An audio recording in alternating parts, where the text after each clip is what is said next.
Hello. A couple of quick things before I start the main part of the video. A little peek at how the sausage is made.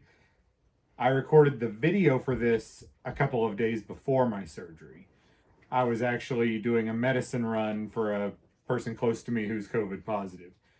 I recorded the audio for this, the voiceover, this morning, sitting right here. I was not riding the motorcycle the next day after my surgery.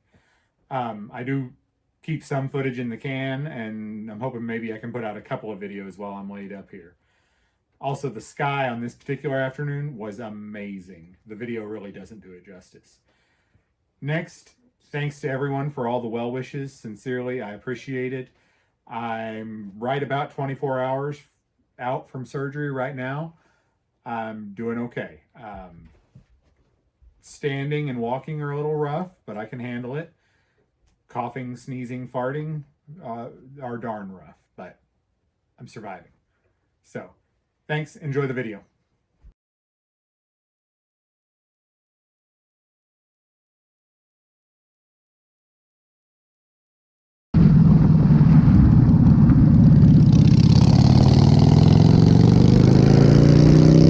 Good morning. There's something beautiful about all scars, of whatever nature. A scar means the hurt is over, the wound is closed and healed, done with. This comes from author Harry Crews, and inspired me to talk about scars today. I had abdominal surgery yesterday, and I'm sure it is going to leave a mark. Some people would be worried about this screwing up their looks. However, that is not me at all. First of all, I have never had a belly that anyone would really want to look at. Anything that distracts from its doughiness is probably an improvement. But also, I think our scars are meaningful. They tell our unique story and show our ability to move on from the hurt and heal. When a scar heals, it grows back stronger than what was there before. From my understanding, this is sort of how strength training works. When you lift weights, you create small micro tears in the muscle, and when they heal, they're a little bit stronger than they were before.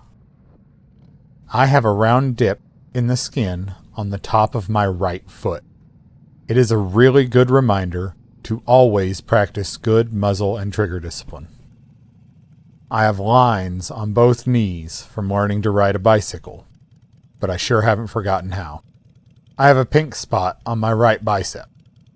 It reminds me that things coming out of the oven are hot. I have many others too.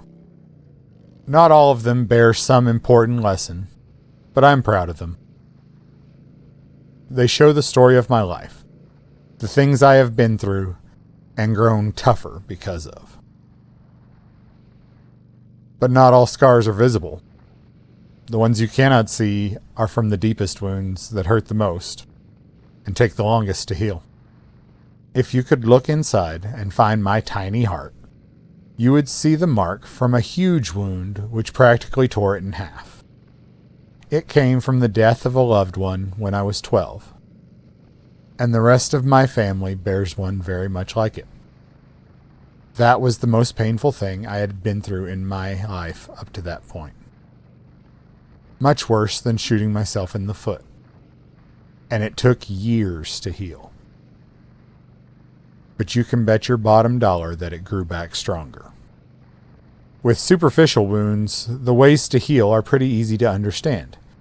Keep it clean and moist but not wet, and with time your body will usually do the rest.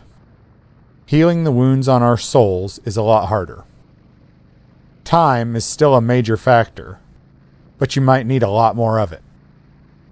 Healing these wounds also takes some work on our part.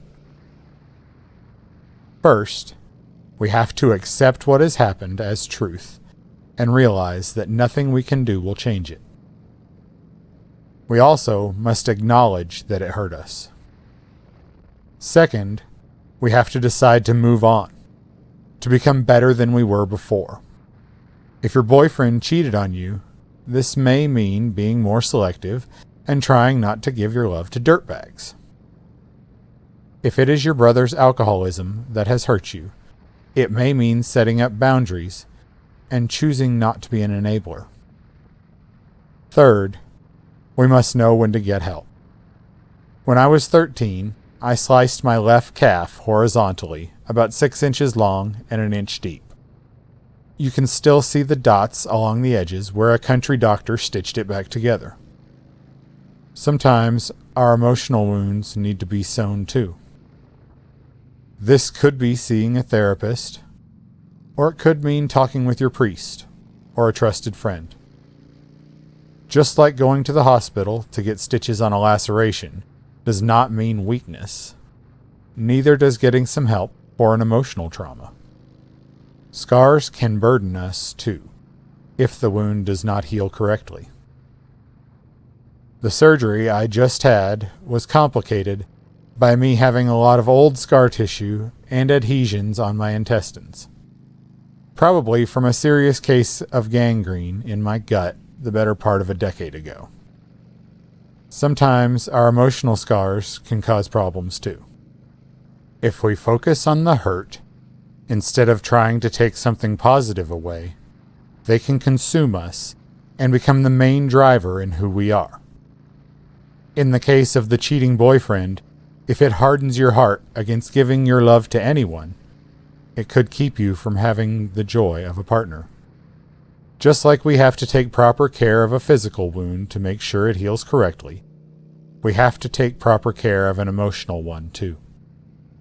But these wounds do heal, and we do grow back stronger. We can learn from them and become better. I do not hide my scars. I wear them with pride. They do not define who I am, but without them, I would not be the man I am today. Thanks for watching.